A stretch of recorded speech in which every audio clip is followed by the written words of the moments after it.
کاشانہ بصیرت ایک ایسا یوٹیوب چینل جس پر ہر قسم کی دینی کتب بالخصوص محروم بصارت افراد کے لیے آڈیو اور ویڈیو فارمیٹ میں دستیاب ہیں اور بالعموم تمام مسلمان برادران و خواہران کے لیے دستیاب ہیں۔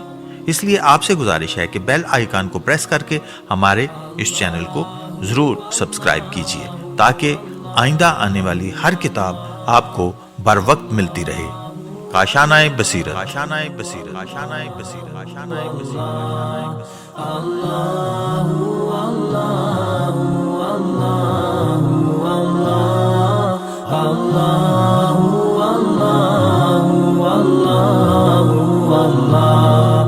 بسم اللہ الرحمن الرحیم۔ کاشانہ بصیرت کے یوٹیوب چینل پر جس کتاب کے مطالعے کا سلسلہ جاری ہے اس کا نام غدیر، قرآن، حدیث اور ادب میں۔ اس کتاب کے مؤلف علامہ عبدالحسین الامینی النجفی ہیں۔ جلد 11، حصہ ششم، صفحہ 354۔ معاویہ کے لیے رسول صلی اللہ علیہ وآلہ وسلم کی دعا۔ طبرانی نے احمد بن محمد سیدلانی سے، اس نے سری بن عاصم سے، اس نے عاصم سے، اس نے عبداللہ بن یحییٰ بن کثیر سے، اس نے اپنے والد حشام بن عمرو سے، اور اس نے عائشہ سے نقل کیا ہے کہ عائشہ نے کہا جب ام حبیبہ کی باری آئی کہ رسول اسلام صلی اللہ علیہ وآلہ وسلم ان کے گھر تشریف لے جائیں تو ایک شخص نے دخل بات کیا۔ پیغمبر صلی اللہ علیہ وآلہ وسلم نے فرمایا دیکھو کون ہے؟ کہا گیا معاویہ ہے۔ فرمایا آنے دو۔ معاویہ داخل ہوا، اس کے کان کے بالائی حصے پر ایک قلم تھا جس سے وہ لکھتا تھا۔ رسول خدا صلی اللہ علیہ وآلہ وسلم نے سوال کیا، اے معاویہ تمہارے کان کے اوپر رکھا ہوا قلم کیسا ہے؟ معاویہ نے کہا میں نے خدا اور رسول صلی اللہ علیہ وآلہ وسلم کی خدمت کے لیے قلم تیار کیا ہے۔ فرمایا خداوند عالم تمہارے رسول صلی اللہ علیہ وآلہ وسلم کی طرف سے بہترین جزا عطا فرمائے۔ بخدا میں نے وحی کی کتابت کے لیے تمہارا انتخاب کیا ہے۔ میرے تمام چھوٹے بڑے کام وحی کے سانچے میں ہوتے ہیں۔ کتنا اچھا ہو کہ خداوند عالم تمہیں لباس پہنائے، لباس خلافت۔ ام حبیبہ نے عرض کی اے خدا کے رسول صلی اللہ علیہ وآلہ وسلم اس کے لیے خدا کی بارگاہ میں دعا کیجیے۔ فرمایا خدایا اس کی ہدایت کر، اس سے ذلت و پستی کو دور رکھ اور دنیا و آخرت میں اس کی مغفرت فرما۔ طبرانی لکھتے ہیں کہ صرف سری بن عاصم نے اس روایت کو نقل کیا ہے۔ علامہ امینی فرماتے ہیں جس شخص نے رسول خدا صلی اللہ علیہ وآلہ وسلم سے اس افترا پردازی اور دروغ گوئی کی نسبت دی ہے وہ جھوٹوں اور حدیث سازوں میں معروف ہے۔ اس کی واقعی شناخت کے لیے الغدیر 5ویں جلد کا مطالعہ کریں۔ کاش معلوم ہوتا کہ معاویہ نے جس قلم کو کتابت وحی کے لیے آمادہ کیا تھا کیا اسی سے حضرت امیر المومنین سے تہمتوں اور جھوٹی باتوں کو منسوب کیا۔ اسی نے اپنے حکام اور عمال کو حکم دیا کہ امیر المومنین حضرت علی علیہ السلام اور ان کے 2 فرزندوں پر سب و شتم کریں۔ اس نے اپنے ظالم و جابر حکام کو تحریر کیا کہ وہ امت کے صالح افراد اور خاندان وحی کے شیعوں کا خون حلال سمجھیں۔ اس طرح وہ اپنی زبان و قلم کا استعمال کر کے ظلم و جنایت کا ننگا ناچ رچ رہا تھا۔ رسول خدا صلی اللہ علیہ وآلہ وسلم سے جو دعا منسوب کی گئی ہے کہ انہوں نے خدا سے پسر ہند کی ہدایت کا مطالبہ کیا اور خواہش کی کہ اس سے بدبختی دور رہے اور دنیا و آخرت میں اس کی مغفرت فرما، کیا یہ دعا مستجاب ہوئی؟ بے شک یہ مظالم معاویہ کے ان مظالم کی مسلسل تکرار اس بات کی نشاندہی کرتے ہیں کہ رسول اسلام صلی اللہ علیہ وآلہ وسلم نے ایسی کوئی دعا کی ہی نہیں اور ایسا کوئی دعویٰ متحقق نہیں ہوا۔ یہ دعا اور دعویٰ دونوں ہی خیالی اور فرضی ہیں جنہیں خواہشات کے اسیر نے گڑھ رکھا ہے۔ ہاں رسول خدا صلی اللہ علیہ وآلہ وسلم نے اس کے برخلاف دعا فرمائی ہے اور وہ مستجاب بھی ہوئی ہے۔ محمد بن شعیب بنی امیہ کا ایک فرد اور شامی تھا۔ مروان بن جناح شامی اور بنی امیہ کا فرد تھا۔ ابو حاتم کے بقول اس پر اور اس کے بھائی پر اعتماد نہیں کیا جا سکتا۔ یونس بن میسرہ شامی اور اندھا تھا۔ عبداللہ بن بصر شامیوں میں شمار ہوتا تھا، آخری صحابی ہے جو شام میں فوت ہوا۔ اب ذرا ملاحظہ کریں کہ جاہل، کوردل اور سادہ لوح امت حقائق کی بلندی سے ہلاکت و گمراہی کی گہری کھائی میں کیسے گر رہی ہے۔ ابن کثیر نے اپنی تاریخ میں متذکرہ حدیث اور دوسری حدیث کو نقل کر کے لکھا ہے۔ ان کے علاوہ ابن عساکر نے بہت سی حدیثوں کو جو بے شک فضائل معاویہ میں گڑھی گئی ہیں ذکر کیا ہے۔ ہم نے ان سب سے چشم پوشی کرتے ہوئے صرف موثق اور حسن احادیث کو نقل کرنے پر اکتفا کیا ہے۔ اس کے بعد سری کے حوالے سے 26ویں حدیث نقل کر کے لکھتے ہیں، ابن عساکر نے اس حدیث کے بعد بہت سی جعلی حدیثیں نقل کی ہیں۔ تعجب ہے کہ اس نے تمام تر فہم و ذکاوت کے باوجود ان حدیث کے رجال کے ذوف اور عدم معرفت پر توجہ دی ہی نہیں۔ خدا ہی انسان کو سچ کی توفیق عطا فرماتا ہے۔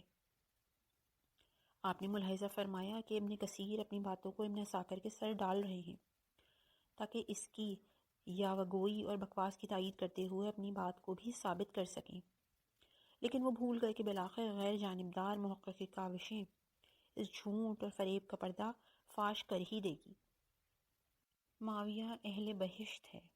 ابن عساکر نے نعیم بن حماد کے طریق سے، اس نے محمد بن حرب سے، اس نے ابوبکر بن ابی مریم سے، اس نے محمد بن زیاد سے اور اس نے عوف بن مالک اشجعی سے نقل کیا ہے۔ میں یوحنا کے کلیسا جہاں اس وقت ایک مسجد تھی، لوگ وہاں نماز پڑھتے تھے، میں سویا ہوا تھا کہ اچانک ایک شیر نظر آیا جو میرے سامنے پیر مار رہا تھا۔ میں نے اس پر اپنے پاس رکھے ہوئے اسلحے سے حملہ کرنا چاہا۔ شیر نے کہا، ٹھہرو، میں تم تک ایک پیغام پہنچانے کے لیے مامور ہوں۔ میں نے کہا، تمہیں کس نے بھیجا ہے؟ کہا، خداوند عالم نے مجھے بھیجا ہے تاکہ تم سے کہوں کہ معاویہ کو سلام پہنچاؤ اور اس کو خوشخبری سنا دو کہ وہ جنتی ہے۔ میں نے سوال کیا، معاویہ کون ہے؟ کہا، معاویہ بن ابی سفیان۔ اسناد روایت پر ایک نظر۔ نعیم بن حماد، اس سے قبل بتایا گیا کہ پکا جھوٹا اور جعل ساز تھا۔ محمد بن زیاد، حمصی، شامی اور ناصبی، امیر المومنین علیہ السلام کا سخت ترین دشمن تھا۔ ابن معین نے اس کی توثیق کرتے ہوئے لکھا ہے کہ یہ موثق و امین ہے۔ ابن حیان کہتے ہیں اس کی روایت پر اعتماد نہیں کیا جا سکتا مگر یہ کہ کسی دوسرے سے منقول ہو۔ حاکم نے کہا، حریز بن عثمان کی طرح اس کا ناصبی ہونا معروف ہے۔ ابو بکر بن ابن مریم شامی اور عثمانی تھا۔ احمد، نسائی، دارقطنی اور ابو زرع کے بقول ضعیف ہے۔ ابن معین نے اسے ضعیف کہا ہے۔ ابو زرع کہتے ہیں وہ ضعیف اور اس کی حدیث منکر و غیر معروف ہے۔ ابو حاتم اس کے بارے میں کہتے ہیں اس کی حدیث جعلی اور ضعیف ہے، چوروں کے توسط سے مروی ہیں۔ جوزجانی کہتے ہیں وہ قوی نہیں ہے، دارقطنی کی نظر میں متروک ہے۔ ابن کثیر حدیث نقل کرنے کے بعد کہتے ہیں یہ حدیث قطعی ضعیف و غریب ہے۔ یہ سب خواب کی باتیں تھیں اور جب خواب سے بیدار ہوا کی عبارت ابن مریم سے منقول نہیں ہے۔ واللہ اعلم۔ علامہ امینی فرماتے ہیں، مجھے تعجب ہے کہ یہ شیر درندہ جنت کی بشارت سے کیا مناسبت رکھتا ہے؟ اس پیغام اور اس پیغمبر معصوم کے کلام میں کون سی نسبت ہے جو اپنی خواہشات سے کچھ نہیں کہتا، جبکہ معاویہ کو رسول خدا صلی اللہ علیہ وآلہ وسلم نے جہنم کی بشارت دی ہے اور اس پر لعنت کی ہے؟ اس طرح اس شیر کے پیغام اور ان احادیث صحیحہ کے پیغام میں جو امیر المومنین علیہ السلام اور عادل صحابہ کرام سے منقول ہوئی ہیں، دونوں میں کیا مناسبت پائی جاتی ہے؟ معاویہ سے متعلق صحابہ کرام کے ارشادات و کلمات 10ویں جلد میں نقل کیے گئے۔ یہ بات بھی فکر انگیز ہے کہ قرآن کریم کی آیت اور اس پیغام میں کون سی نسبت پائی جاتی ہے جس میں خداوند عالم نے گناہ کی بنیاد رکھنے والے اور اسلامی حدود کو تجاوز کرنے والے پر ہر گناہ کو وعدہ عذاب دے کر فرمایا ہے، حدود خدا سے تجاوز کرنے والا ستمگر ہے۔ یہ بھی فرمایا، نیکی اور بدی، اچھائی اور تباہ کاری مساوی نہیں ہے، خدا شکم معاویہ کو سیر نہ کرے۔ احمد، مسلم اور حاکم وغیرہ نے ابن عباس کے طریق سے نقل کیا ہے، میں بچوں کے ساتھ کھیل رہا تھا، اسی وقت رسول خدا صلی اللہ علیہ وآلہ وسلم تشریف لائے۔ میں نے سوچا شاید حضرت میرے لیے آئے ہیں، لہٰذا میں ایک دروازے میں داخل ہوا تو رسول خدا صلی اللہ علیہ وآلہ وسلم نے بھی چند قدم میری طرف بڑھائے۔ فرمایا، جاؤ معاویہ سے کہو کہ میرے پاس آئے۔ میں نے جا کر پیغام رسول صلی اللہ علیہ وآلہ وسلم سنایا۔ لوگوں نے کہا وہ بھی غزہ تناول کر رہا ہے۔ میں نے سارا ماجرا بیان کر دیا۔ تیسری مرتبہ حضرت صلی اللہ علیہ وآلہ وسلم نے فرمایا، خدا اس کے شکم کو سیر نہ کرے۔ ابن عباس کا بیان ہے کہ اس کے بعد وہ کبھی سیر نہ ہوا۔ ابن کثیر اس حدیث کو فضائل معاویہ کے ضمن میں نقل کر کے لکھتے ہیں، معاویہ رسول اسلام صلی اللہ علیہ وآلہ وسلم کی اس دعا سے دنیا و آخرت دونوں میں بہرہ مند تھے۔ دنیا میں اس جہت سے کہ جب وہ شام کے حاکم ہوئے تو ہر روز 7 مرتبہ ان کے سامنے گوشت سے بھرا ہوا قاب لایا جاتا اور وہ چھٹ کر جاتے تھے۔ وہ ہر روز 7 مرتبہ کھانا کھاتے تھے اور اس کے بعد کثیر مقدار میں میٹھا اور پھل وغیرہ بھی استعمال کرتے ہیں۔ اس کے بعد ابن کثیر لکھتے ہیں، خدا کی قسم اب بھی سیر نہیں ہوا۔ یہ ایسی نعمت ہے کہ جس کے تمام حکام اور بادشاہ آرزومند تھے۔ یہ ایسی عظیم نعمت اور نایاب معدے کے حامل ہوں۔ آخرت میں اس اعتبار سے کہ مسلم نے اس حدیث کو بخاری کی حدیث کے ساتھ نقل کیا ہے کہ رسول صلی اللہ علیہ وآلہ وسلم نے فرمایا، خدایا میں بھی بشر ہوں، میں نے اگر کسی کے لیے بد دعا کی ہے اور وہ اس بد دعا کے لائق نہیں تھا تو روز قیامت اس بد دعا کو کفارے اور خدا کے تقرب کا باعث قرار دے گا۔ چنانچہ مسلم نے پہلی حدیث اور اس حدیث کے پیش نظر معاویہ کے لیے اس طرح کی فضیلت بیان کی ہے اور اس فضیلت کے علاوہ کوئی دوسری فضیلت نقل نہیں کی ہے۔ تبصرہ امینی۔ اس مقام پر مناسب معلوم ہوتا ہے کہ پسر ہند کے ہوا خواہوں اور ان افراد سے جو اس کے لیے فضیلت گڑتے ہیں اور رضالت کو فضیلت بتا کر صاحب رسالت سے نقل کرتے ہیں، سوال کیا جائے کہ کیا وہ سود و زیان کے مفہوم سے واقف ہیں؟ انہوں نے اعلان گزاری کر دی کہ رسول خدا صلی اللہ علیہ وآلہ وسلم کی بد دعا سے معاویہ دنیا و آخرت میں بہرہ مند تھا۔ کیا انہوں نے کمال نفس اور انسانیت کی واقعی حدود کی معرفت حاصل کر لی تھی؟ میرے خیال میں ایسا ہرگز نہیں ہے، ورنہ جو شخص نعمت شمار کرے اور حکام و بادشاہوں کے متعلق یہ خیال کرے کہ وہ حیوانوں کے مساوی تھے، وہ یقیناً احمق ہے۔ ہاں، دنیا کی منفرد نعمت جگر خوارِ ہند کے ذلیل بیٹے ہی کا نصیب بن سکتی ہے۔ جو لوگ ایسا خیال کرتے ہیں ان کی نظر میں زندگی کی سعادت صرف شکم پوری اور بھوک بھگانے میں ہی مضمر ہے۔ لیکن روایت کے الفاظ اور حالات سے جو بات مستفاد ہے وہ یہ کہ یہ حدیث ذلت و پستی کے لیے بیان ہوئی ہے، رحمت کے لیے نہیں۔ اور رسول اکرم صلی اللہ علیہ وآلہ وسلم کی یہ دعا معاویہ کے خلاف تھی، اس کے فائدے پر مشتمل نہیں تھی۔ ابن کثیر لوگوں کو فریب کیسے دے سکتا ہے جبکہ ابو ذر غفاری اس شخص کی مذمت میں فرماتے ہیں کہ پیغمبر خدا صلی اللہ علیہ وآلہ وسلم نے تجھ پر لعنت کی ہے اور بد دعا دی ہے کہ تو کبھی شکم سیر نہیں ہوگا۔ معاویہ کی مذمت اور نقمت اتنی مشہور ہوئی کہ محاورہ اور ضرب المثل کی صورت اختیار کر گئی۔ اس پر یہ شعر کہا گیا، صاحب لی بطنہ کالحاویہ کأن فی احشائہ معاویہ۔ یہاں اس بات کی نشاندہی ضروری ہے کہ اس شعر کے پہلے مصرعے کا آخری لفظ کل معاویہ نہیں بلکہ کل حاویہ ہے۔ یہاں چھپائی کی غلطی ہے۔ میں اس بات کا اظہار کر رہا ہوں کہ اس کا شکم جہنم کی مانند ہے اور تو کہتا ہے معاویہ کے معدے کا حامل ہے۔ مسلم کی حدیث جس کا دروغ و بہتان بالکل آشکار ہے، صرف اس مقصد کے تحت گڑی گئی ہے تاکہ کلام رسول صلی اللہ علیہ وآلہ وسلم کی اپنے طور پر تعویل و تفسیر کی جا سکے۔ شیطان کی طرفداروں، خاص طور سے معاویہ بن ابی سفیان کا دفاع کیا جا سکے اور لوگوں کو معاویہ کی فحاشی اور گناہوں سے دور رکھا جا سکے۔ اسی خام خیالی کے پیش نظر رسول خدا صلی اللہ علیہ وآلہ وسلم کی پیروی میں مکر و فریب کے حیرت انگیز جال بچھائے گئے۔ چنانچہ حضرت صلی اللہ علیہ وآلہ وسلم سے مروی الفاظ کی دلالت و نصوص کے سلسلے میں کہا گیا کہ حضرت صلی اللہ علیہ وآلہ وسلم نے جان بوجھ کر ایسا نہیں کہا ہے بلکہ عادتاً منہ سے نکل گیا ہے۔ جال سازوں کا یہ گروہ اس بات سے غافل رہا کہ رسول خدا صلی اللہ علیہ وآلہ وسلم اپنی خواہش سے کچھ نہیں کہتے، ان کا کلام وحی کے علاوہ کچھ بھی نہیں ہوتا۔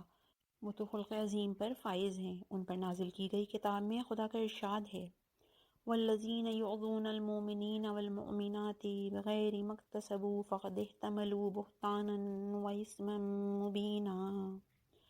اور جو لوگ صاحبان ایمان مرد عورتوں کو بغیر کچھ کیے اذیت دیتے ہیں، انہوں نے بڑے بہتان اور کھلے گناہ کا بوجھ اپنے سر پر اٹھا رکھا ہے۔ سورہ احزاب آیت 58۔ ایک صحیح روایت میں رسول خدا صلی اللہ علیہ وآلہ وسلم کا ارشاد ہے، حقیقی مسلمان تو وہ ہے جس کے دست و زبان سے دوسرا مسلمان محفوظ رہے۔ حضرت صلی اللہ علیہ وآلہ وسلم نے فرمایا، مومن کبھی دوسرے پر لعنت و نفرین نہیں کرتا۔ حضرت صلی اللہ علیہ وآلہ وسلم نے فرمایا، میں نفرین و لعنت کے لیے نہیں مبعوث ہوا ہوں بلکہ رحمت کے لیے مبعوث کیا گیا ہوں۔ فرمایا، مومن پر لعنت کرنا فسق و فجور ہے۔ فرمایا، دو افراد آپس میں دشنام ترازی کرنے والے دو شیطان ہیں جو ایک دوسرے کی تکذیب کرتے ہیں، جھوٹ بولتے ہیں۔ فرمایا، اگر کوئی شخص کسی سے ایسی بات منسوب کرے جو اس میں نہیں ہو اور اس سے اس کا مقصد عیب جوئی ہو تو خداوند عالم اس کی بات ختم ہونے تک اسے جہنم کی آگ میں محفوظ رکھے گا۔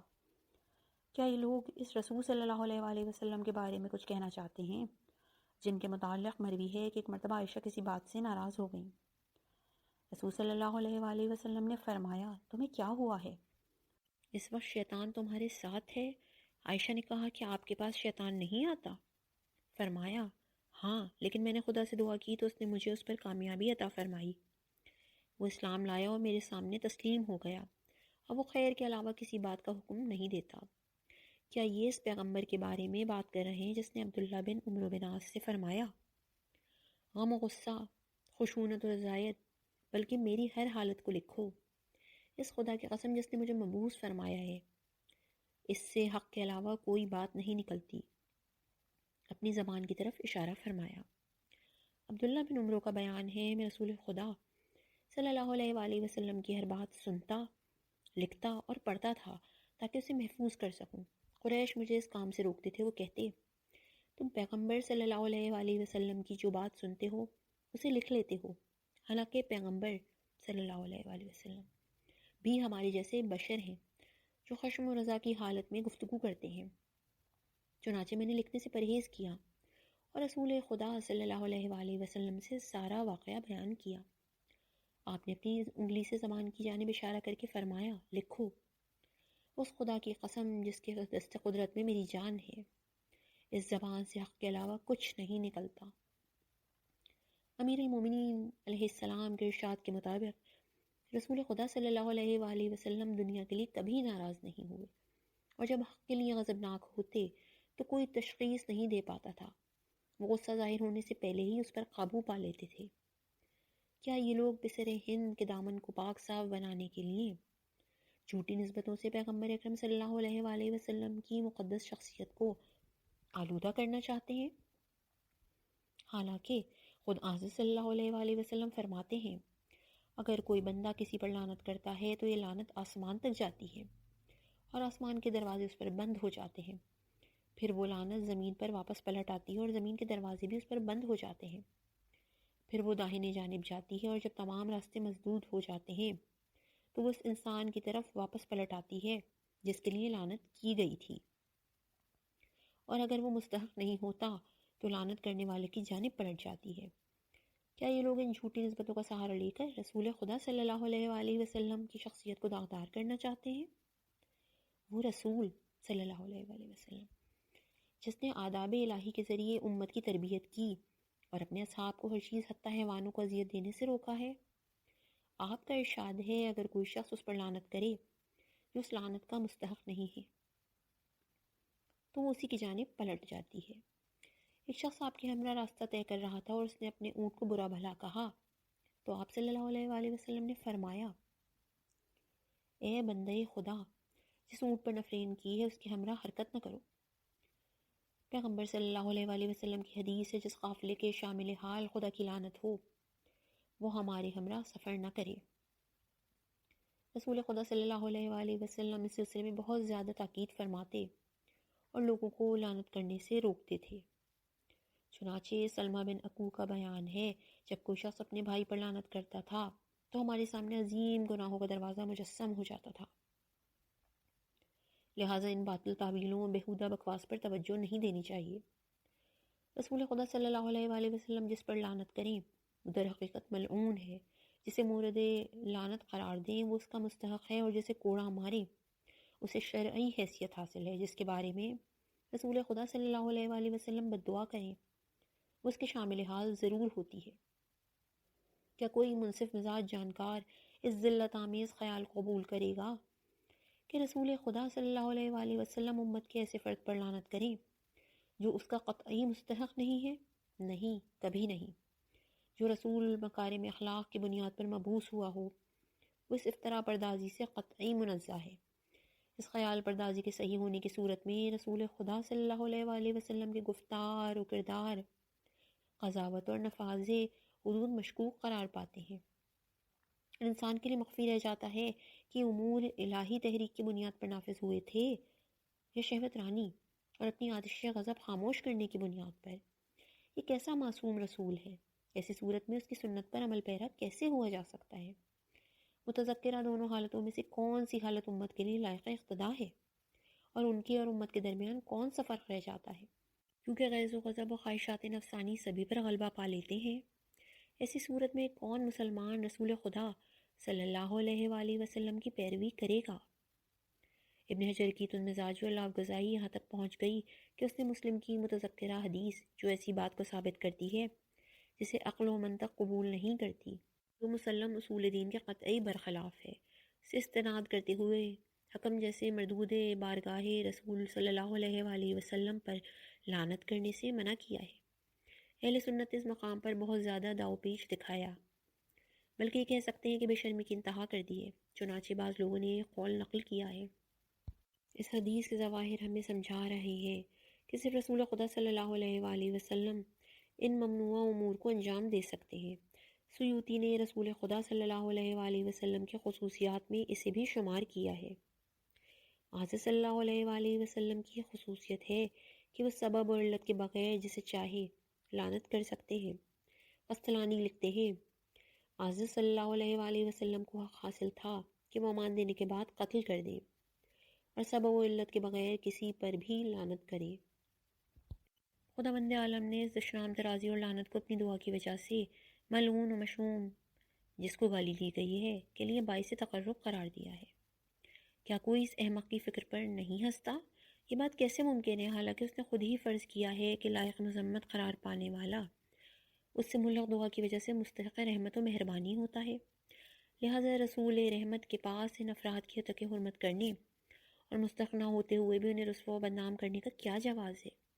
کیا دوسری دعا اس ننگوار کی نشانی کو پاک و صاف کر دیتی ہے جو پہلی دعا کی وجہ سے ان سے ملحق ہوئی تھی؟ کیا جو افعال ذاتاً ناپسند تھے ان کا رسول خدا صلی اللہ علیہ وآلہ وسلم کے سلسلے میں مباح ہونے کے لیے کوئی معقول دلیل ہے؟ مومنین کے یہاں ایمان کی صفت ہوتے ہوئے ان کی حقیق حرمت کرنا کسی کے لیے مباح ہے، چاہے وہ رسول ہوں یا کوئی اور؟ میں نہیں جانتا، اور مجھے یقین ہے کہ جس کا یہ نظریہ ہے وہ بھی اس سے ناواقف ہوگا۔ دوسرا اہم نقطہ، قرآن مجید میں جو طعن و تشنیع اور لعنتیں کی گئی ہیں وہ انہی افراد کے لیے ہیں جن کا قرآن مجید نے قصد کیا ہے اور رسول خدا صلی اللہ علیہ وآلہ وسلم نے اسے بیان کیا ہے۔ کیا خداوند عالم کی طرف سے بھی اسی طرح ہے جیسے رسول خدا صلی اللہ علیہ وآلہ وسلم کے لیے خیال کیا گیا ہے؟ کیا ان کی بھی مد و رحمت و تقرب کے ذریعے تعویل و تفسیر ہو سکتی ہے؟ ایسی صورت میں آیتیں ان افراد کے مردود و ملعون ہونے کے بجائے ان کے جلیل القدر اور پاک و پاکیزہ ہونے پر دلالت کریں گی۔ کیا اس سلسلے میں خداوند عالم کا کوئی عہد و پیمان ہے اور اس نے قسم کے ذریعے یاد کیا ہے کہ یہ لعنتیں باعث رحمت اور موجب تقرب ہیں، یا یہ کہ یہ الفاظ اپنے واقعی اور حقیقی مفاہیم و معانی پر دلالت کرتے ہیں؟ میں نہیں جانتا کہ اہل سنت کیا کہتے ہیں۔ کیا وہ قرآنی الفاظ سے حقیقت کو اسی طرح سلب کرتے ہیں جیسے رسول خدا صلی اللہ علیہ وآلہ وسلم کے الفاظ سے سلب کیا ہے؟ ایسی صورت میں افہام و تفہیم طریقہ گفتگو کے تمام راستے مسدود ہو جائیں گے۔ رسول صلی اللہ علیہ وآلہ وسلم نے حکم خدا سے معاویہ کو کتابت وحی پر مامور فرمایا۔ مسرہ بن عبداللہ خادم سے منقول ہے کہ قردوس بن محمد باقلانی نے یزید بن محمد مروزی سے، اس نے اپنے والد سے اور اس کے جد نے امیر المومنین علیہ السلام سے روایت کی ہے کہ آپ علیہ السلام نے فرمایا، میں رسول اسلام صلی اللہ علیہ وآلہ وسلم کی خدمت میں بیٹھا تھا کہ معاویہ پہنچے۔ رسول صلی اللہ علیہ وآلہ وسلم نے مجھ سے قلم لے کر معاویہ کو دے دیا۔ میں نے صرف یہی محسوس کیا کہ خداوند عالم نے انہیں اس کام پر مامور فرمایا ہے۔ ابن حجر نے اس روایت کو نقل کر کے اسے مسرہ بن خادم کی جعل سازیوں کا عنوان قرار دیا ہے۔ کہا اس کے الفاظ باطل اور سند جھوٹی ہے۔ خطیب نے اپنی تاریخ میں اس مسرہ کے طریق سے عمر و ابو بکر کے متعلق منقبت نقل کر کے لکھا ہے کہ یہ حدیث جھوٹی اور جعل ہے۔ مسرہ کے علاوہ اس حدیث کے تمام رجال موثق ہیں۔ معاویہ شہر علم رسول صلی اللہ علیہ وآلہ وسلم کے دروازے کی زنجیر۔ انس سے مرفوع روایت مروی ہے، میں شہر علم ہوں، علی علیہ السلام اس کے دروازے اور معاویہ اس کی زنجیر ہے۔ مجھے پورا یقین ہے کہ ان خرافات کو اس لیے جعل کیا گیا ہے تاکہ اس کتاب کی تصحیح کی جائے جسے رسول خدا صلی اللہ علیہ وآلہ وسلم نے وحی خدا کی اساس پر موثق افراد کے فضائل پر مشتمل پیش کیا ہے۔ کوئی اس حدیث کو قبول کر ہی نہیں سکتا، چاہے ہزار مکر و فریب کا سہارا لے کر اور ہزاروں احادیث جعل کر کے معاویہ کی گھناؤنی شخصیت کو پاک و منزہ ظاہر کرنے کی کوشش کی جائے۔ خدایا معاویہ کو اپنے عذاب سے محفوظ رکھ۔ طبرانی نے عبد الرحمن بن ابی عمیرہ مزنی کے طریق سے نقل کیا ہے کہ رسول خدا صلی اللہ علیہ وآلہ وسلم نے معاویہ سے فرمایا، خدایا اسے حساب و کتاب کی تعلیم دے اور اپنے عذاب سے محفوظ رکھ۔ ترمذی کی عبارت ہے، خدایا اسے ہادی و مہدی، ہدایت شدہ قرار دے، اس کی ہدایت فرما۔ ابن عساکر نے بھی یہ عبارت نقل کی ہے۔ ابن عبد البر نے الاستیاب میں نقل کر کے لکھا ہے کہ حدیث ثابت نہیں ہے۔ بیت مقدس میں معاویہ کی بیعت کے بارے میں رسول صلی اللہ علیہ وآلہ وسلم کی پیشین گوئی۔ عبد الرحمن بن ابی عمیرہ سے مرفوع روایت منقول ہے، بیت المقدس میں ہدایتی بیعت واقع ہوگی۔ ابن سعد نے ولید بن مسلم سے، اس نے شام کے ایک بزرگ سے، اس نے یونس بن میسرہ بن جلیس سے اور اس نے عبد الرحمن سے اس کی روایت کی ہے۔ روایت کی سند میں شامیوں کا سلسلہ ملاحظہ فرمائیے۔ ولید مولا بنی امیہ سے، شام کا عالم تھا، ہمیشہ خطائیں کرتا تھا، اس نے چند جھوٹوں سے نقل کیا ہے، پھر مکر و فریب شروع کر دیا ہے۔ اوزائی نے ضعیف اور غیر معروف حدیثوں کے حوالے سے یہ روایت نقل کی ہے۔ اس کے بعد ولید نے سب کو سند سے حذف کر کے صرف اوزائی کو ذکر کیا ہے۔ یونس سے، نابینا شامی تھا، اس نے معاویہ کا زمانہ دیکھا ہے اور اس سے روایت کی ہے، نیز اس کے انعامات و اکرام کا بھرپور مزہ بھی لیا ہے۔ عبد الرحمن سے، جس کی روایتیں ثابت نہیں۔ عبد البر کہتے ہیں اس کی بات قابل اعتبار نہیں۔ محکم خدا رسول صلی اللہ علیہ وآلہ وسلم نے معاویہ سے مشورہ کیا۔ ابن عساکر نقل کرتے ہیں کہ ابو بکر محمد بن محمد سے، اس نے ابو بکر محمد بن علی سے، اس نے عبد الحسن احمد بن عبداللہ سے، اس نے احمد بن ابی طالب سے، اس نے ابو عمرو سعیدی سے، اس نے علی بن روح سے، اس نے علی بن عبید عامری سے، اس نے جعفر بن محمد انطاکی سے، اس نے اسماعیل بن عیاش سے، اس نے تمام بن نجی اسدی سے، اس نے عطا سے، اور عطا نے ابن عمر سے روایت کی ہے کہ ابن عمر نے کہا، میں رسول خدا صلی اللہ علیہ وآلہ وسلم کے ہمراہ بیٹھا تھا، وہاں میرے علاوہ 2 اصحاب اور بھی موجود تھے۔ فرمایا، جب معاویہ ہمارے پاس تھے تو ہم بعض امور سے متعلق ان سے مشورہ کرتے تھے، مجھے ایسا لگتا ہے جیسے وہ ان امور سے پوری طرح آگاہ ہیں۔ پھر فرمایا، مجھ پر وحی نازل ہوئی ہے کہ میں بعض امور سے متعلق ابو سفیان کے بیٹے سے مشورہ کروں، واللہ عالم۔ علامہ امینی فرماتے ہیں، سند میں کئی مجہولات اور غیر معروف باتیں موجود ہیں۔ اس میں جعفر بن محمد انطاکی کی ثقہ نہیں ہے، اسماعیل بن عیاش حمصی کی اگرچہ بعض لوگوں نے توثیق کی ہے لیکن جوزجانی کہتے ہیں اسماعیل کی باتیں شپور کے لباس سے کتنی مشابہ ہیں جس میں کئی رنگ ظاہر ہوتے ہیں، لگ بھگ 10 افراد نے اس کی برائی کی ہے۔ علاوہ اس نے روایت جھوٹوں سے نقل کی ہے۔ ابو اسحاق فرازی کہتے ہیں مشہور راویوں کی روایتیں اسماعیل سے مروی نہیں ہیں، وہ ایسا شخص ہے جو یہ بھی نہیں جانتا کہ اس کے مغز سے کون سی بات نکل رہی ہے، جو منہ میں آتا ہے بک دیتا ہے۔ ابن مبارک کہتے ہیں مجھے اس کی روایت پسند نہیں۔ ابن خزیمہ کا بیان ہے اس کی بات سے استناد نہیں کیا جا سکتا۔ حاکم کہتے ہیں جلالت قدر کے باوجود اگر وہ کسی حدیث کو تنہا نقل کرے تو چونکہ اس کا حافظہ صحیح نہیں تھا اس لیے قابل قبول نہیں۔ علی بن حجر کہتے ہیں اگر ابن عیاش بہت زیادہ خیال پردازی نہ کرتا تو حجت تھا۔ راویوں میں تمام بن نجید دمشقی بھی ہے، جس کے بارے میں احمد کہتے ہیں میں اسے نہیں پہچانتا۔ ہر بس نظریے کے متعلق کہتے ہیں اس کا مطلب یہ ہے کہ ہم اس کی حقیقت سے بے خبر ہیں۔ ابو زرعہ کہتے ہیں یہ ضعیف ہے۔ ابو حاتم کی نظر میں اس کی حدیث منکر ہے۔ بخاری کہتے ہیں لائق تأمل ہے۔ ابن عدی کا بیان ہے جو روایتیں اس نے نقل کی ہیں انہیں موثق افراد نہیں مانتے، وہ موثق نہیں۔ ابن حیان کہتے ہیں موثق افراد سے جعلی روایتیں نقل کرتا ہے جن پر صحت کا گمان ہوتا ہے۔ بازار کہتے ہیں قوی نہیں ہے۔ عقیلی کا بیان ہے غیر مانوس روایتیں نقل کرتا ہے۔ ابو داود کے مطابق آجری کہتے ہیں غیر مانوس روایتیں نقل کرتا ہے۔ جنت میں رسول صلی اللہ علیہ وآلہ وسلم سے معاویہ کی ملاقات۔ ابن عساکر نے اپنی سند سے نقل کیا ہے کہ ابو الحسن قرظی نے ابو القاسم بن علا سے، اس نے ابو بکر بن عبداللہ بن احمد بن عثمان بن خلف سے، اس نے ابو زرعہ محمد بن احمد بن ابی اسما سے، اس نے احمد بن علی سے، اس نے علی بن محمد بن فقی سے، اس نے محضر بن اون سے، اس نے شبانہ سے، اس نے محمد بن راشد سے اور اس مکحول سے روایت کی ہے۔ پیغمبر صلی اللہ علیہ وآلہ وسلم نے لکڑی کے 2 تیر معاویہ کو دیتے ہوئے فرمایا، اسلام کے ان 2 تیروں کو لو، جنت میں ان دونوں کے ہمراہ میرا دیدار کرو گے۔ جب معاویہ کی وفات ہوئی تو ان 2 تیروں کو بھی اس کے ساتھ سپرد خاک کر دیا گیا۔ جب رسول اسلام صلی اللہ علیہ وآلہ وسلم نے مکہ میں اپنا سر ترشوایا تو سر کا ایک بال معاویہ کو دیا، معاویہ نے اسے محفوظ رکھا۔ وقت وفات ان بالوں کو اس کی دونوں آنکھوں میں رکھ دیا گیا۔ واللہ عالم۔ تبصرہ یمینی، متذکرہ تمام سندیں باطل اور غیر معتبر ہے، اور آخری راوی نے سند کی مٹی پلید کر دی ہے، اس لیے کہ مکحول دمشقی کی روایت مرسل ہے، وہ صحابی نہیں ہے۔ ابن سعد نے اسے اہل شام کے تابعین کے طبقہ سوم میں ذکر کیا ہے، وہ ضعیف اور 1 نمبر کا جھوٹا تھا۔ سند روایت میں محمد بن راشد دمشقی بھی موجود ہے، وہ گرچہ عابد و زاہد تھا لیکن حدیث گوئی اس کا مشغلہ نہیں تھا۔ سے منکر روایتیں بہت زیادہ مروی ہیں جن الگ ہی رہنا چاہیے۔ دارقطنی کہتے ہیں اس پر اعتبار کیا جا سکتا ہے۔ ابن خراش کا بیان ہے اس کی حدیث ضعیف ہے۔ شبانہ فزاری بھی اس حدیث کا راوی ہے جو فرقہ مرجعہ کی تبلیغ کرتا تھا۔ احمد نے اسے بالکل الگ رکھا ہے اور اس کی حدیث نقل نہیں کی ہے، چاہے جتنی نسبت دی جائے وہ اس کی روایت پسند نہیں کرتے تھے۔ ابو حاتم لکھتے ہیں لوگ اس کی حدیث لکھتے ہیں لیکن اس سے احتجاج نہیں کرتے۔ ابو بکر اسرم نے احمد بن حنبل سے نقل کیا ہے کہ وہ مرجع کا مبلغ تھا۔ اس سے بھی بدترین مطالب بنوی ہیں، اس کے عمل سے بھی مرجع کی تبلیغ جھلکتی تھی۔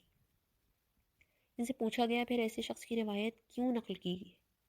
جواب دیا، میں نے اس کے عقائد سے واقف ہونے سے قبل نقل کی ہے۔ ان باتوں سے قبل یہ شخص اہل بیت رسول صلی اللہ علیہ وآلہ وسلم کا دشمن تھا۔ تبلیغ کی حالت میں فالج کا اٹیک ہوا اور واصل جہنم ہو گیا۔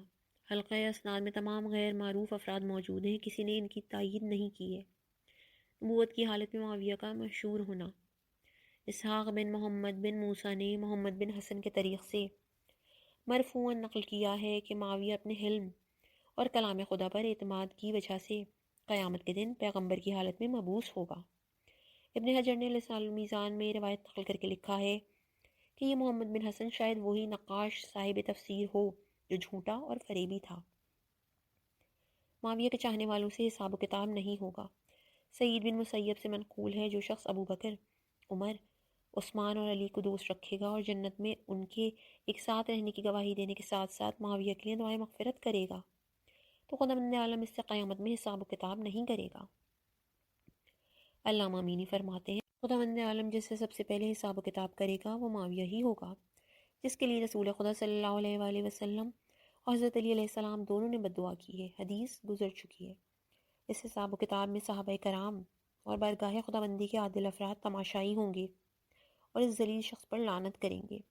اس اعتبار سے کیا یہ تصور کیا جا سکتا ہے کہ خداوند عالم ابو سفیان کے اس بیٹے سے حساب و کتاب نہیں کرے گا جس نے شریعت کے برخلاف احکامات صادر کیے ہیں؟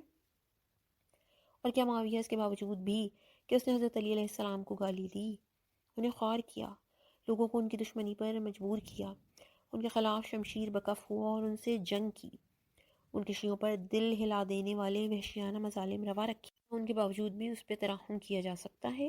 عثمان کی نصرت سے معاویہ کا اعتراض کرنا، ان کے دفاع سے دستبردار ہونا اور اپنے سپاہیوں کو ان کے بارے میں خصوصی ہدایتیں دینا، کیا یہ امور عثمان سے اس کی محبت و الفت کی نشاندہی کرتے ہیں کہ وہ ان کے ساتھ محشور ہو اور مستوجب ترحم ہو؟ ایسی بکواس سے خدا کی پناہ چاہتا ہوں۔ معاویہ کی ناک کا گرد و غبار عمر بن عبدالعزیز سے بہتر۔ سعید بن یعقوب طالقانی کا بیان ہے کہ میں نے عبداللہ بن عباس سے سنا، معاویہ کی ناک کا غبار عمر بن عبدالعزیز سے بہتر ہے۔ دوسری عبارت ہے، معاویہ کی ناک کے 2 سوراخ کے گرد و غبار عمر بن عبدالعزیز سے بہتر ہے۔ احمد بن حنبل سے سوال کیا گیا، معاویہ بہتر ہے یا عمر بن عبدالعزیز؟ جواب دیا، معاویہ کے گھوڑے کی ناک کا غبار عمر بن عبدالعزیز سے زیادہ اہمیت کا حامل ہے۔ علامہ امینی فرماتے ہیں معاویہ اس کی فضیلت کی وہی افراد شناخت رکھتے ہیں جو اس کے عہد میں تھے اور قریب سے اس کے گواہ تھے، وہی اسے پہچانتے ہیں جنہوں نے اپنی دونوں آنکھوں سے اس کے مظالم کا مشاہدہ کیا ہے اور اس کی عادتوں اور نفس پرستی کی حوث کو دیکھ چکے ہیں، لیکن راویوں میں کوئی بھی سچا انسان نظر نہیں آتا۔ لہٰذا دونوں بیٹے ابن حنبل اور مبارک نے معاویہ کے لیے روایتیں گڑھی ہیں اور اندھی محبت سے مجبور ہو کر نقل کیا ہے۔ ہمارے لیے یہ روایتیں مستند نہیں ہو سکتی۔ اگر آپ معاویہ کے حالات اور اس کی عادتوں کا دقت نظر سے مطالعہ کریں، ان روایتوں کا لچرپن بالکل واضح و آشکار ہو جائے گا۔ معاویہ کا دشمن جہنم میں، اسلاف کی ایک فرد سے منقول ہے، میں شام میں ایک پہاڑ کی بلندی پر بیٹھا تھا، اچانک ہاتف کی آواز سماعت سے ٹکرائی۔ وہ کہہ رہا تھا جو ابو بکر صدیق سے دشمنی کرے وہ زندیق ہے، جو عمر سے عداوت رکھے وہ جہنمی ہے۔ عثمان کا دشمن دراصل رحمان کا دشمن ہے۔ حضرت علی علیہ السلام کا دشمن رسول خدا صلی اللہ علیہ وآلہ وسلم کا دشمن ہے، اور معاویہ کا دشمن جہنم میں جھونک دیا جائے گا۔ تعجب ہے کہ دمشق کی خاک صرف قابل نفرت امویوں کے ہواداروں کی روح کی پرورش کر سکتی ہے۔ کینتوز انسان جب حق و صلاح کی دشمنی پر کمر بستہ ہو جائے تو وہاں خریدار پیدا ہو ہی جاتے ہیں۔ جو لوگ دینی امور میں غیر معروف فریاد و فغاں کو سنتے ہیں، بیہودہ خیالات کی پیروی کرتے ہیں اور مثبت حقائق سے روگردانی کرتے ہیں، وہ حقوق سے کس قدر دور ہیں۔ وہ تو سچے استدلال کے بھی دشمن ہیں۔ معاویہ صحابی رسول صلی اللہ علیہ وآلہ وسلم۔ ایک راوی نقل کرتا ہے، میں نے رسول خدا صلی اللہ علیہ وآلہ وسلم کو ابو بکر، عمر، عثمان اور علی علیہ السلام و معاویہ کے ہمراہ بیٹھا ہوا دیکھا۔ اسی وقت ایک شخص آپ کی خدمت میں پہنچا۔ عمر نے کہا، یا رسول اللہ صلی اللہ علیہ وآلہ وسلم، یہ شخص ہماری عیب جوئی کرتا ہے۔ خدا صلی اللہ علیہ وآلہ وسلم اسے اپنی بزم سے بھگانے والے ہی تھے کہ اس نے کہا، یا رسول اللہ صلی اللہ علیہ وآلہ وسلم، یہ سب عیب سے مبرہ ہیں سوائے اس کی۔ معاویہ کی طرف اشارہ کیا۔ پیغمبر صلی اللہ علیہ وآلہ وسلم نے فرمایا، اس کے سینے پر مارو۔ اس شدید ضرب سے اس کے ہوش ٹھکانے ہو گئے اور بھاگتا ہوا میرے گھر آیا۔ اسی رات وہ شدید بخار میں مبتلا ہوا اور مر گیا۔ یہ شخص راشد کندی تھا۔ تبصرہ امینی۔ مجھے ملت کے محافظین اور مذہبی رہبروں پر تعجب و حیرت ہے کہ وہ پراگندہ خوابوں اور بے بنیاد باتوں سے لوگوں کو دھوکہ دے رہے ہیں، جھوٹی نسبتوں سے تاریخ کے اوراق سیاہ کر رہے ہیں، ایسی جھوٹی باتوں سے اصحاب کے کان بھر رہے ہیں، اس بادخوار ہند کے بیٹے کو بزرگان دین کے زمرے میں رکھ کر قوم و ملت کے صالح افراد کی پاک و پاکیزہ شخصیتوں کو آلودہ کر رہے ہیں اور اس کو ان کے ساتھ ایک ہی رسی میں باندھنے کی سیلہ حاصل کر رہے ہیں۔ خدا جہالت کو ختم کرے۔ کاش میں جان پاتا کہ اس شخص نے جس شخصیت کو خیال میں مجسم کیا ہے، کیا یہ وہی رسول خدا صلی اللہ علیہ وآلہ وسلم تھے جنہوں نے معاویہ کو مارا اور اس پر لعنت بھیجی، یا ان کے علاوہ کوئی اور تھا؟ یہی انتظار کیجیے اس خواب کا جواب خود صاحب خواب سے سنیں، لیکن مجھے یقین ہے کہ وہ آ کر اس کا جواب ہرگز نہیں دے گا۔ کاش میں جان سکتا کہ معاویہ کی عیب جوئی کرنے، اپنی تیز و تند زبان کے ذریعے سے نقائص سے منسوب کرنے اور نمازوں میں اعلانیہ اس پر بد دعا کرنے میں یہ صحابہ کے ہاں کون سا جذبہ کار فرما تھا، اور کیا اصولی اعتبار سے رسول خدا صلی اللہ علیہ وآلہ وسلم نے انہیں بھگایا اور معاویہ کو چھڑی دی تاکہ وہ انہیں مارے۔ فضائل معاویہ پر مشتمل اوراق کھانے سے چوہے کی موت۔ ابو الفتح یوسف قواس کی کتابوں کے درمیان فضائل معاویہ پر مشتمل ایک فصل تھی جسے اس نے چوہے کو کھاتے ہوئے دیکھ لیا۔ چنانچہ اس نے خدا کی بارگاہ میں دعا کی کہ وہ اس چوہے کو نیست و نابود کر دے۔ تھوڑی دیر بعد ایک چوہا چھت سے گرا اور تڑپ کر مر گیا۔ اب آئیے اس جاہل گوار انسان کے طرز فکر پر ہنسیے جو اس بات کو معاویہ کی کرامت خیال کرتا ہے۔ خداوند عالم نے اس کی وجہ سے ایک ایسے چوہے کو ہلاک کر دیا جس کی خطا یہ تھی کہ اس نے فضائل معاویہ پر مشتمل حصے کو کھا لیا تھا۔ جیسا کہ ہم نے اس سے پہلے بیان کیا کہ ائمہ حدیث کا اس بات پر اتفاق ہے کہ یہ حدیثیں صحیح نہیں ہیں۔ اس کے باوجود بھی کیا واقعی اس چوہے پر پسر ہند کی محبت واجب تھی؟ اور کیا وہ چوہا معاویہ کو پہچانتے ہوئے اس کے مناقب کو چٹ کر گیا؟ اور کیا یہ کام بصیرت کے ساتھ انجام دیا گیا؟ کیا ابو الفتح قواس اس چوہے کو پہچانتا تھا جس نے فوری طور پہ حکم صادر کر دیا کہ جو چوہا چھت سے ٹپکا اور مر گیا وہ وہی چوہا تھا جس نے معاویہ کے فضائل کھائے تھے؟ فضائل معاویہ میں کلوازی کا قصیدہ۔ پسر ہند کی محبت کا بیج میرے دل میں بویا جا چکا ہے۔ میری مذمت کرنے والے اور جھٹلانے والے ہلاک ہوں۔ علامہ شہاب الدین احمد حفظی شافعی نے مندرجہ ذیل نشار میں اس کی تردید کی ہے۔ ابن کلوازی تک میرا پیغام پہنچا دو کہ اس نے خطرناک قسمت و نصیب سے استفادہ کر کے اپنے کو گندے نالے میں گرا دیا ہے۔ او بے عقل، کیا تو آنکھ رکھتا ہے؟ تیرے پاس اتنی عقل ہے کہ رسول صلی اللہ علیہ وآلہ وسلم اور ان کے ہدایت شعار جانشین کو خوار کرے؟ کیا تیرا ارادہ یہ ہے کہ خدا و رسول پر ایمان میں واقعی رکھنے والے مسلمانوں کو مورد اعلان قرار دے؟ کیا تو نے وہ شعر نہیں کہا ہے جس کی وجہ سے آتش جہنم میں انہیں منہ جھونک دیا جائے گا؟ کیا تو جانتا ہے کہ اس گو سالہ پرست معاویہ کی محبت صرف منافق کے دل پر نقش کر سکتی ہے؟ یہ وہ ہے جس نے وسیع رسول صلی اللہ علیہ وآلہ وسلم پر سب و شتم کیا، الہی احکام و قوانین میں تبدیلی کی اور اپنے دست و زبان سے بڑے بڑے گناہوں کا مرتکب ہوا ہے۔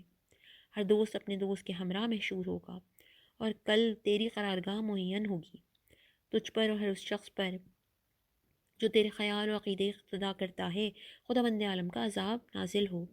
معاویہ کے بارے میں ایسے بہت سے باطل خیالات اور نامناسب اقوال ابن کثیر کی تاریخ اور ابن حجر کی تطہیر الجنان میں ملاحظہ کیے جا سکتے ہیں۔ حقیقت حال سے آگاہی کے لیے اتنا ہی کافی ہے۔ فویل لہم مما کتبت ایدیہم وویل لہم مما یکسبون، ان کے لیے اس تحریر پر بھی عذاب ہے اور اس کی کمائی پر بھی۔ سورہ بقرہ آیت 79۔ خرافاتی حکایتیں۔ یہاں خلفاء کے مناقب و فضائل سے چشم پوشی کرتے ہوئے قارئین کی خدمت میں خرافات کے بعض نمونے پیش کیے جا رہے ہیں جنہیں غالیوں نے جال کیا ہے اور خواہشات نفس کے اسیروں نے بیان کیا ہے۔ یہ واقعات عہد صحابہ سے لے کر آج تک کے بعض افراد کے فضائل پر مشتمل ہے۔ آئیے قریب سے ان کا مزہ لیجیے۔ پس مرگ زید بن خارجہ کا تکلم۔ بحقی نے سعید بن مسیب سے نقل کیا ہے عثمان کے زمانے میں زید بن خارجہ انصاری فوت ہوئے۔ انہیں ایک کپڑے میں لپیٹا گیا، اچانک ان کے سینے سے ایک تیز آواز خارج ہوئی، احمد کتاب اول میں لوح محفوظ میں لوگوں میں سب سے زیادہ ممدوح ہیں، انہوں نے سچ کہا ہے کہ ابو بکر صدیق اپنے نفس کے سلسلے میں قوی و محکم تھے، سچ کہا ہے کہ عمر بن خطاب کو کتاب اول لوح محفوظ میں قوی و امین کے عنوان سے ذکر کیا گیا ہے، عثمان بن عفان نے بھی انہی کی روش اختیار کی ہے اور سچ کہا ہے۔ اس طرح احمد ان کے 3 خلفاء گزر چکے ہیں، اب صرف 2 خلفاء معاویہ و علی باقی ہیں۔ ان کے بعد دولت مند لوگ ضعیفوں پر مسلط ہو جائیں گے اور قیامت برپا ہو جائے گی۔ تمہارے سپاہیوں سے چاہ ادریس کی خبر پہنچے گی اور تم کیا جانو کہ چاہ ادریس کیا ہے۔ نعمان بن بشیر کے طریق سے دوسری عبارت مروی ہے۔ خلفاء میں تیسرے خلیفہ سب سے قوی تھے، جو راہ خدا میں ملامت گروں کی ملامت و سرزنش سے خوفزدہ نہیں ہوئے۔ انہوں نے تاکید کی کہ مستحکم افراد ضعفاء کا بوجھ برداشت کریں۔ بندہ خدا امیر المومنین نے سچ کہا ہے کہ کتاب اول میں ضبط ہے۔ اس کے بعد کہا، امیر المومنین عثمان ایسے انسان تھے جو لوگوں کے خطاؤں سے چشم پوشی کرتے تھے۔ ان کی زندگی میں 2 خلیفہ فوت ہو چکے تھے اور 4 باقی تھے۔ پھر لوگوں میں اختلاف رونما ہوا، ایک نے دوسرے کو زیر کیا، جس کی وجہ سے کوئی نظام برقرار نہ ہو سکا۔ شجاع افراد رخصت ہو گئے اور مومنین محفوظ رہ گئے۔ انہوں نے کہا، اے لوگوں، خدا کی کتاب و تقدیر کو پیش نظر رکھو، اپنے امیر کے سامنے سر تسلیم خم کرو، ان کی باتیں سنو اور اطاعت کرو، جو اس کی مخالفت کرے گا اس کے خون کی ضمانت نہیں لی جا سکتی۔ خدا کا حتمی فیصلہ یہی ہے۔ اللہ اکبر، یہ جنت اور یہ جہنم ہے، انبیاء و صدیقین کہتے ہیں۔ اے عبداللہ بن رواحہ، تم پر درود و سلام، کیا تم یہ سوچتے ہو کہ خارجہ اور سعد عہد کے دن قتل ہو چکے ہیں؟ نہیں، ایسا نہیں ہے۔ یہ آنکھ سرکش اور جلانے والی ہے کہ جو بھی اس سے منہ پھیرتا ہے اور اس کی جانب پش کرتا ہے اسے اپنی لپیٹ میں لے لیتی ہے۔ بالآخر اس کی آواز خاموش ہو گئی۔ وہاں موجود افراد سے ان باتوں کے بارے میں سنا، ان کی تحقیق کی۔ لوگوں کا کہنا ہے کہ ہم نے اسے کہتے ہوئے سنا، خاموش رہو، یہ احمد خدا کے رسول صلی اللہ علیہ وآلہ وسلم ہے، آپ پر درود و سلام ہے رسول خدا، اور آپ پر خدا کی رحمت و برکت ہو۔ ابو بکر صدیق امین اور رسول کے جانشین ہیں، ان کا جسم کمزور تھا لیکن وہ خود امر خدا کی راہ میں مستحکم و قوی تھے۔ سچ ہے کتاب اول میں اسی طرح مذکور ہے۔ قاضی نے کتاب شفا میں یہ عبارت لکھی ہے، اس نے کہا، خاموش رہو، چپ رہو، محمد صلی اللہ علیہ وآلہ وسلم خدا کے رسول ہیں، پیغمبر امی اور خاتم الانبیاء ہیں، اور کتاب اول میں ضبط ہو چکا ہے۔ خفاجی پورا واقعہ نقل کرنے کے بعد لکھتے ہیں، اس روایت کو طبرانی، ابو نعیم اور ابن منزہ نے نقل کیا ہے، اور ابن ابد دنیا نے انس سے اس کی روایت کی ہے۔ صفحہ 105 پر ابن عبد البر سے اس نے ابن سید الناس، ابن اسیر، ذہبی، ابن جوزی اور ابن ابد دنیا سے یہ روایت منقول ہے۔ تبصرہ امینی، ان لوگوں نے اصول کے مطابق کتنی اچھی بنیاد ڈالی ہے کہ صرف بدعت بافی پر قناعت نہیں کی، بلکہ ان لچر کلمات کی اساس پر ان کی مانند دوسری بہت سی روایتیں بھی پیش کی ہیں۔ محقق کے لیے ضروری ہے دقت نظر سے ان کا مطالعہ اور تجزیہ اور تحلیل کرے۔ ہم ان تمام باتوں کو پڑھنے والے کی ذکاوت اور دینی فراست پر چھوڑتے ہیں۔ ہم تو ان مذہقہ خیز مطالب کرنے والوں سے یہ پوچھنا چاہتے ہیں کہ جس دن ابن خارجہ کی موت ہوئی، کیا اس دن قیامت برپا ہو گئی تھی کہ خداوند عالم نے مردوں کو بولنے پر مجبور کیا، یا لوگوں نے اس سے برزخ کے سوال کا جواب سنا؟ یا پھر مسئلہ رجت کے سلسلے میں اماموں کا عقیدہ ثابت ہو گیا؟ ابن خارجہ کی بازگشت ہوئی ہے۔ حقائق کا تجزیہ اور تحلیل کرنے والے محققین کی نظر میں بازگشت اور رجت قطعی بے بنیاد اور لچر ہے۔ کیا ابن خارجہ چونکہ خلفاء کی خلافت کے ایام میں ہلاک نہیں ہوا تھا اس لیے بہت زیادہ متاثر تھا؟ اور کیا موت کے بعد بھی اس کے دل میں یہ حسرت کل بلا رہی تھی کہ موت کے بعد بھی ان کا زمانہ درک کرے؟ گویا خدا بند عالم نے اسے کرامت عطا فرمائی کہ موت کے بعد بھی وہ اس کا حامل رہے، یا خدا بند عالم نے لوگوں پر اپنی حجت قائم کرنے کے لیے موت کے بعد بھی تکلم کی صلاحیت عطا فرمائی اور کتاب اول میں اسے ایسی فضیلت سے بہرمند کیا جس فضیلت سے اپنے امین رسول کو بھی محروم رکھا۔ تعجب کی بات ہے کہ اسے خلفاء کے اسماء گناتے وقت چوتھے خلیفہ کا نام کیوں حذف کر دیا، انہیں بہرحال خلفاء کے ضمن میں کیوں نہیں ذکر کیا، اور ان کے بارے میں عبارت کتاب اول میں مذکور ہے اور بے شک سچ کہا ہے کیوں نہیں بیان کی، حالانکہ وہ نفس رسول صلی اللہ علیہ وآلہ وسلم تھے جن کا تذکرہ خدا بند عالم دوسری کتاب قرآن مجید میں کیا ہے۔ آیت تطہیر ان سے مخصوص کی ہے اور ان کی ولایت کو اپنی اور اپنے رسول کی ولایت کے ہمراہ قرار دیا ہے۔ ممکن ہے آپ کو اس آشکارا ستم پر تعجب کی ضرورت ہی نہ پڑے، اس لیے کہ جب آپ تحقیق کریں گے تو معلوم ہوگا کہ یہ روایت سعید بن مسیب اور نعمان بن بشر پر منتہی ہوئی ہے، جن کے بارے میں ہم نے اس سے قبل تفصیلی بحث پیش کی کہ امیر المومنین کے دشمن تھے۔ یہاں ایک دوسری مشکل بھی ہے جو اسی بات سے حل ہو سکتی ہے کہ ہم جانیں کہ ابن خارجہ عثمان کے زمانے میں فوت ہوا، لہٰذا کیا صحابہ کرام نے لوگوں سے اس کرامت کو سننے کے بعد اس کی تصدیق کی اور ابن خارجہ کی حدیث پر اعتماد کیا؟ پھر یہ کہ وہ اس تاریخ کے سب سے قریب زندگی بسر کر رہے تھے، کیا غدیر کے دن رسول خدا صلی اللہ علیہ وآلہ وسلم کے پیغام کو جسے ہزاروں لوگوں کے سامنے بیان کیا فراموش کیا؟ پھر اس کے بعد قتل عثمان پر متفق ہوئے اور ابن خارجہ کے شیدائی ہو کر رسول خدا صلی اللہ علیہ وآلہ وسلم کی تمام تر سفارشات کو قطعی فراموش کر گئے؟ اب آپ خود ہی حفاظ حدیث کے عقل و منطق کی چھان بین کر سکتے ہیں کہ ان کا علم و اعتماد کس مرتبے پر فائز ہے کہ ویسے جھوٹے اور بے بنیاد مطالب کو نقل کرتے ہیں اور ان روایتوں کو صحیح اور مستند روایتوں کے زمرے میں شمار کرتے ہیں۔ خدا ایسی محبت کی مٹی پلید کرے جو انسان کو اندھا اور بہرا بنا دیتی ہے۔ یہاں اس حصے کا اختتام کرتے ہیں، اگلی بار یہیں سے ادامہ دیں گے۔ والسلام علیکم ورحمۃ اللہ وبرکاتہ۔